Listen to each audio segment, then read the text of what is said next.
Two guys of Minnesota sports flowing in their veins. Mackey and Judd on Score North and ScoreNorth.com. Not just D-zone player, defensive game, period, right? Checking, missing checks, everything. Our complete defensive game was awful. Our offensive game was real good. Their goalie was great early. Could have been the difference, but we definitely have to do a better job defending. Heck of an effort there by our Wild squad defensively last night, giving up a touchdown to the New York Rangers in a 7-3 loss. What's the status of the Whisperer? I heard he was dead, but then I heard debates that he staged his death. So it's a good question. The Whisperer, I don't know where you heard the death rumors. The Whisperer was vacationing on an exotic island I heard it didn't go well. After his forced retirement. And let's just say that sources close to the Whisperer say he is open to a return to the Mackey and Judd show. So Whisperer's alive and well. He is open to a return. Okay. Now, some things might have to be ironed out on both sides to make it work. Yep. But he's been working out and getting into hockey prediction game shape. Okay.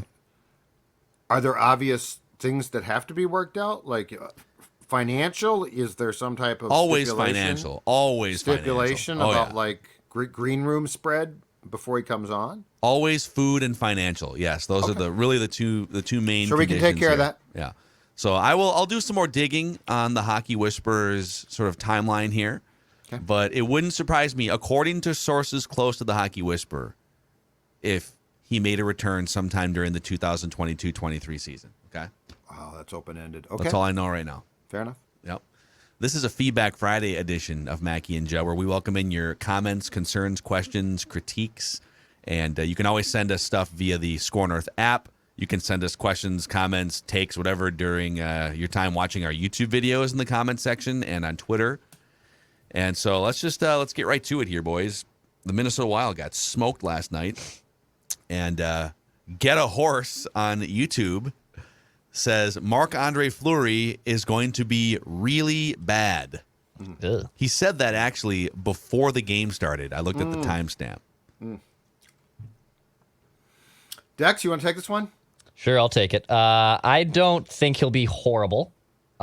His defense really let him out to dry a lot yesterday. A lot of those goals that the Rangers were able to score were great tic-tac passing. And look, the Rangers are good. Like if the Wild lost yesterday 7-3 to the Blackhawks or the Coyotes, we would have a lot more problems than that. The Rangers are really good. They have the best goaltender in the NHL on their end, Igor Shesterkin.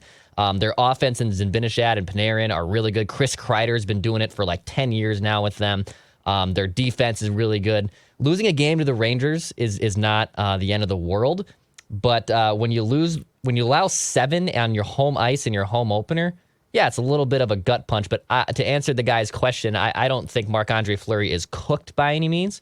I mean, this was a guy who won a Vezina trophy just, 16 months ago after his last season with the Vegas Golden Knights. And I think as time goes on, he'll still be a reliable goaltender for the Wild throughout this season. The Wild will not survive if they play defensively as a whole like they did last night. That being said, I don't expect that. They were awful defensively. Like they were absolutely terrible. And yes, Fleury was not good, but I mean, Brodin, who is, one of the most unsung defensemen in the entire league, was a -4 and was terrible. So hopefully, defensively, this game was a blip. That's my assessment. Hopefully. Yeah. I mean, they're not going to give up 7 every night, but yeah, once in a while you're going to want to hold someone to 2. But his point is valid, and that is going into this season, coming off the playoffs, there is no question that the decision to go with Fleury as the clear-cut number 1 goaltender who could play, let's say, between 50 and 55 games has caused some concern.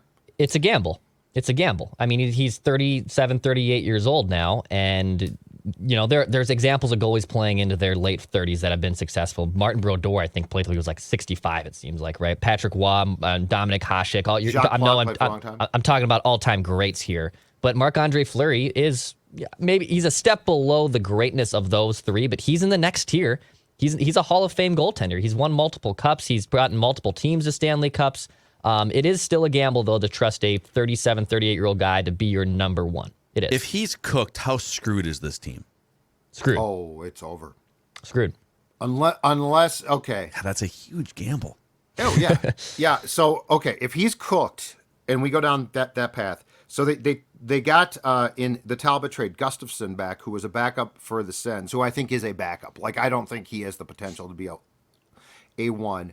The only savior, and this is very rare in this league now. It didn't used to be, but it is now.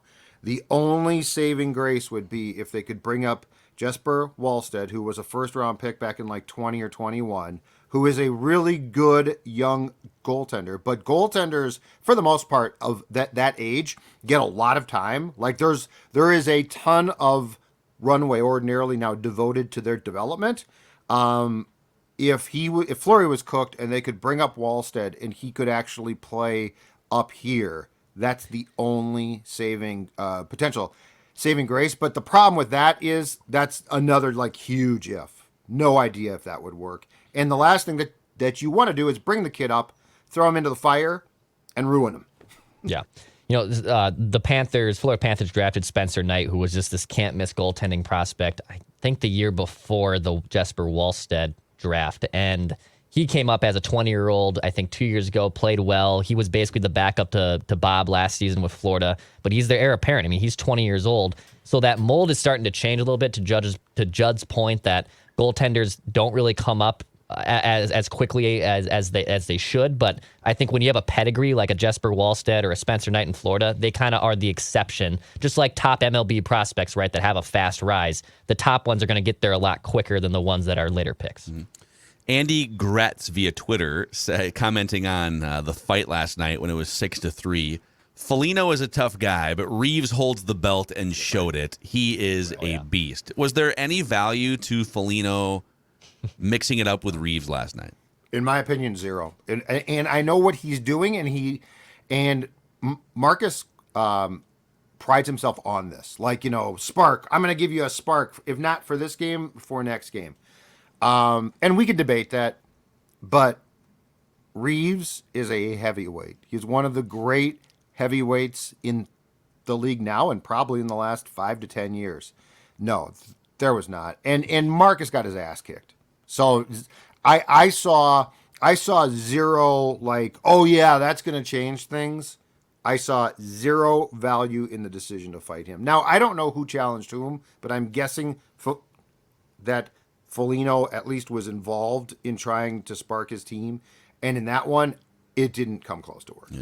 Yeah, Ryan Reeves is like all-time great goon. I mean, just a guy who has been playoff tested and fans loathe him. Opposing fans loathe him. But he has that AJ Pierzynski kind of gear to him that if he's on your team, man, you love him, but you hate playing against him. And yeah, not the exact guy I would probably pick a fight with, especially down like 6-3, I think, when that fight took place.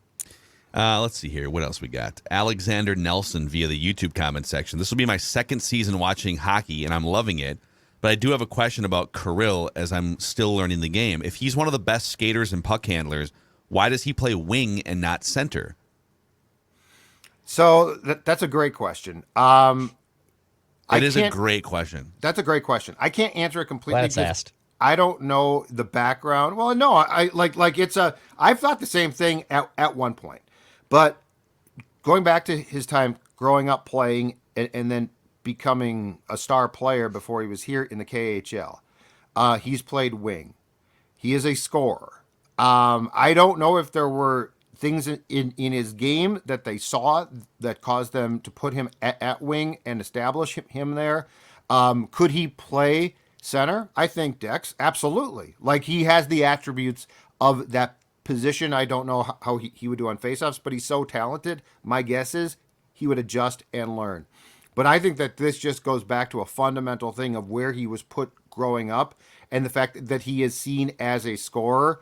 The thing where I think this is a great question is he shows ability to facilitate that centers have. So it's not like he is a scorer and that's it. his overall game, in my opinion, is really good. So if he had to play there, I'm guessing he certainly could. Yeah, Bill Guerin came on Judd's Hockey Show like a year ago and talked about this idea that it's not just having like the true center as the real playmaker. Wingers are now playmakers like centers were. Like I think there was a time where the centers were the true distributors and the playmakers, and the wingers just kind of stood there and cashed in, right? And now it's wingers are becoming these playmakers. I mean, that entire top line in Matt Zuccarello, he's a facilitator. He's a winger, but he is a facilitator first. He has the long stick, and he will make insane passes that not many people can make. But it's not just having like the true center, but Ryan Hartman has stepped in last season and scored 30-plus goals because he played next to Kirill Kaprizov and Matt Zuccarello. And my guess, too, is this. That position at center carries a ton of defensive responsibility. Like, that's the high guy who has to be acutely aware of where the puck is for defensive purposes. They probably don't want to have to put that on Kirill's plate because he is such a dynamic offensive player. That's part of my guess as to why he probably just continues to play wing and thrives there. Yeah, I mean, sometimes guys are just meant to be offensive firepower guys, and if that's what he's going to be, I don't think he should have to apologize for being a winger the rest of his career. He can still build a Hall of Fame career as a winger, as many have before. But it's a good question just about like roster construction and size and roles and stuff. Richfield Construction Company guy on YouTube says, Judd, what's in your cup every day? You take a lot of sips of that cup. What do you got in there, Judd? That's a big cup of coffee in my surly mug, which I just took back to the kitchen. But yes, that is coffee. I have ordinarily a rotation of a diet pop, 2 or 3 cups of coffee, and then of course water. So, but like yeah, all of that. So you're like in a recording session for us, which I'll can drink be all those 3 things. hours or so. I'll drink all of that. But there is no unless you see a mug or a can of beer. Like, I'm not sneaking in like little pops or shots. Okay. Now it's not a bad idea. I'm just drinking gin right now. Actually. You know what? I really wouldn't blame you. I wouldn't blame you one bit. Mm-hmm. But yeah, I'm not. Now, could that be Kahlua and coffee one day? Yeah, absolutely, it could be. Yeah. If they get beat 7-3 again, maybe next time there's a little nip of Kahlua in there. At night, there has definitely been some pops consumed, but you see those because they're surly cans. Yeah. Oh. Let's see. Matt H via YouTube says the Wild were 6-12 versus the Avs, Blues, Jets, Preds, and Stars last season. Yep. They'll meet these Central Division opponents 18 times again this year. The lack of success against those teams should be a concern, especially if they want playoff success. Yeah. You know, last season, the Wild were the best team in the Western Conference against the East. I think only like 5 regulation losses. They racked up 50 points of their 113 points last year against the Eastern Conference. They dominated them. No other team in the West had more points. Yeah, you're going to see your Central Division foes a lot, but it's also about getting them at the right times too. Like if you're losing games, to Colorado or St. Louis early, I don't look at that as the end of the world. 2 years ago when the Wild were in the pandemic season and whatever that Discover Card West division that they made for the bubbles were, the Wild dominated the Golden Knights, and every Wild fan said, well, we played them so well in the regular season, so let's go play the Knights. Well, the Knights beat you in 7 games, so I don't really care that they went 6-1 against Vegas in the regular season. It's about playing them at the right time, and is this team as constructed ready to peak at those right moments in the playoffs? The regular season losses aren't that concerning to me. Of course you want to beat up on your divisional foes because they're your rivals, but I think it's also about peaking at the right times, and then also are you playoff tested to overcome those regular season lapses? Yep. Yes, I think that's fair. Like, some of this is a little small sample sizey too, that 18 games, but 18 games spread across like 5 opponents is a little small sample sizey, but I think what Declan said makes sense. The GA007 via YouTube said, can there be one Judd's Hockey Show without Judd wanting to get rid of the big rig? Yeah, I did mention it last show. I don't think I mentioned it on today's show. Now, we did record earlier today to talk about the loss to the Rangers, and I don't think I mentioned it then, but yes, I did mention it.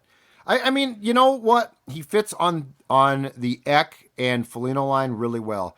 But the reality is, I mean, often I'm disappointed.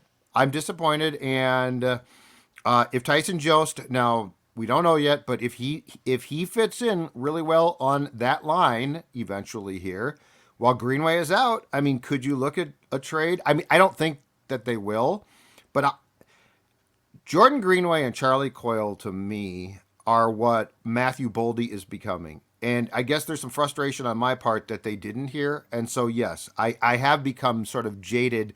So you're saying Boldy is the realized version of what those guys should have been. Exactly right. He's the big body goal scoring guy who shift in and shift out brings it. Let's call him the Big Rig. Let's just move the nickname over to Boldy. Big Rig Boldy. I'm fine the with alliteration's that. there. And Boldy, there. 2 goals last night, came to play. Boldy was great. Yeah, fantastic. He had one that was like highlight. I don't know if they're showing highlights of hockey goals on Shesterkin ESPN yet, but like that was a great goal on a great goaltender. Yeah, Shesterkin is the real deal. Not many guys can score that type of goal on Igor. It doesn't happen. Yeah. But I mean, of all the things I say, is that really, like, to me, that's trade. Feels like you might be beating a dead horse. Okay, I'm just saying. This is sports talk, sports podcast, sports radio, sports TV shows.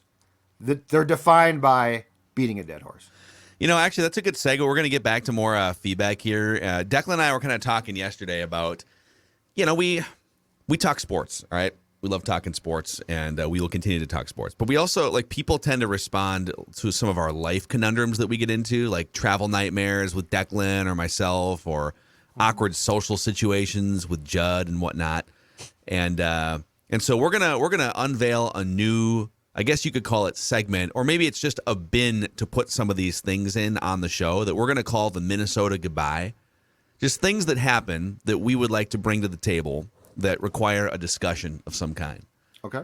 And boys, I was at a gas station yesterday with my wife. We wanted to get a couple of Gatorades, and we honestly just had a hankering for some sweets. Oh, I love that. And so I went and I haven't had a Baby Ruth in like 15. I just had a hankering for a candy bar. I haven't had a candy bar in years. I respect it. Okay. Yep. And a Baby Ruth in like 15. I used to love Baby Ruth when I was a kid. Yeah. And I know Baby Ruths are kind of controversial. If you don't like peanuts or they're good. nougat. Nougat. I don't even know what nougat is. I'm Team Phil here, so I got no problem with that. You're in on the Baby. So Declan's out on the Baby Ruth. Yes. Okay. So I had a Baby Ruth in my hand, and then I also found there was another thing called Mallow, which they look like Reese's peanut butter cups, but instead of peanut butter on the inside, it's just like marshmallow. Yeah. So they're good. They're good. I don't like that. I wouldn't pick them out, but they're I'm good. not a marshmallow guy like I respect that. it more than the Baby Ruth. No. But the innovation that I saw on a display rack right at the counter of the gas station as we're checking out, and I don't know, maybe I'm years late on this. I had never seen this before. Reese's peanut butter cups, but with crushed up, like ruffled potato chips inside. Wait. Hold on a second. I'm processing this. Those like ruffles with the ridges, Because I love those are crushed up chips. and inside the Reese's peanut butter cup. I don't mix business with pleasure. I don't know if I can get down with that. I'd certainly try it. Like, it sounds interesting. If I didn't already have 2 candy bars, you didn't buy one? In my chubby hands, just buy one. You should have bought one. I had to draw a line somewhere. Had to draw a line. Hold on a second. This gas station, by the way, is a gas station that we saw. My wife saw Bill Gates at yesterday morning too. Literally, Bill Gates driving a Subaru. What's the significance? Yeah. Like, you sent us that picture, and Declan looked at me. He's like, "What's the what is significance?" this? I'm like, I had no idea that was Bill Gates. I had no idea. And something you sent over the photo, and it was the live function. Like sometimes iPhones don't have the live function, so you can tap, and sometimes it's like a mini video. I'm like, I did the tap function like 12 times, being like, is there something in this photo that it's Bill Gates I'm hitting missing? gas. That's what. Yeah. And what type of car? Oh, okay. He was driving a Subaru. Yeah. So I'm pretty sure it was so in this we don't live in the neighborhood that Bill Gates lives in, but his foundation is near where we live. Okay. So I'm guessing he just has like a nondescript car because it's the only gas station nearby. Because if he rolls in with like an Aston Martin or some, billionaire car, yeah, people are going to be. But why would Bill Gates be driving a Subaru? Right. He's one of so those. he's being inconspicuous, and he's pumping his own gas. He stood That's out very there. smart. He didn't even get back. He didn't do the latch thing. He stood out there and pumped his gas like a pro, like a common person. I will say, if I was going to the gas station, the Gatorade is 100% a go-to, or an icy. But my main sweet tooth item, and I've been looking for more of this at Target because I can only find it in a smaller bag, is Starburst Minis. Not regular Starburst. Have you guys had Starburst Minis? No. They are in a Ziploc bag. Smaller than a regular Starburst? Smaller, and then not as like a Starburst is kind of like it's hard to chew, right? These are a lot more softer, and you can just pound them. They are like crack. I don't they like are the softer. They are like drugs. I literally can eat a whole bag in 5 seconds. So they're kind of like Skittles. They're like without the hard shell. A little. They're no hard shell. It's still it's like if you took a regular Starburst, shrunk it in half. And it's more chewable. It's just a little bit. It's softer. It's a little more chewable. I'd go with that, or I'd go with sour gummy worms. I'm not a big chocolate dude. I don't like chocolate. I want sour and gummy if I'm going to the gas station. The gummy stuff I hate because it all gets stuck in your teeth. It's disgusting. That's because you have old man teeth, though. Yeah. Like for young people with strong teeth, that we can eat Starburst all day. It still gets stuck up on top, though. I don't mind that. Oh, I'm good with that. You save and then you some for later. Run your tongue through your teeth to get it off. No, but that's why. But that's why I don't like chocolate. It's great. I don't like chocolate because then there's caramel like stuck to my teeth. I don't like that either. I'm not a huge chocolate guy, but I will say I'm intrigued. Phil, I think that you should go back to the gas station, buy this thing with the chips in it, and try it during a show. Okay. Oh, if you're gonna twist my arm, because I like to hear. But I mean, I'd like to hear a review. The more I think about this, I like the idea. I just don't know how good it would be, but I can conceptualize it now. I was telling my wife this as we were at the counter. I was like, my wife to buy a candy bar. Billy. Hey, Billy. I was like, okay, how long have Reese's peanut butter cups been around? It's just a classic, popular candy. Most people love them, right? Been around for like 100+ years, probably. Mm-hmm. So what was that meeting where they got in a room and said, I know we're still slaying it largely with Reese's peanut butter cups, but we need a little something else. Like, who was the person? Who was the innovative marketing person in that room that said, what if we crushed up ruffled potato chips and put them on the inside of the Reese's peanut butter cup? And how many other suggestions were made about, did they suggest 6 other things to crumple up? 1928. Reese's peanut butter cups. So like 100 years. 1928. Old reliable. Hold on a second. Do you think that, like, just to go outside the box completely here, do you think that the decision or conversation came internally at Reese's, or did it start with the Ruffles folks? And the Ruffles folks approached Reese's and said, hear us out on this. Exactly. I'm just throwing it out there. Because it does seem like it seems like a very bizarre idea. It's like the Ruffles folks trying to stay relevant, trying to latch on to Reese's, a couple old pillar brands. And when you involve chocolate, you can't really go wrong, right? I mean, like people love, but I'm just saying. I think people love chocolate. You're right. Yeah, you're right. And candy bars. People also love St. Thomas football, and homecoming is this Saturday, October 15th. Football. Celebrate homecoming on the beautiful St. Thomas campus this Saturday. Watch the Tommies take on the Drake Bulldogs at 1 p.m. at O'Shaughnessy Stadium. Tickets just $15.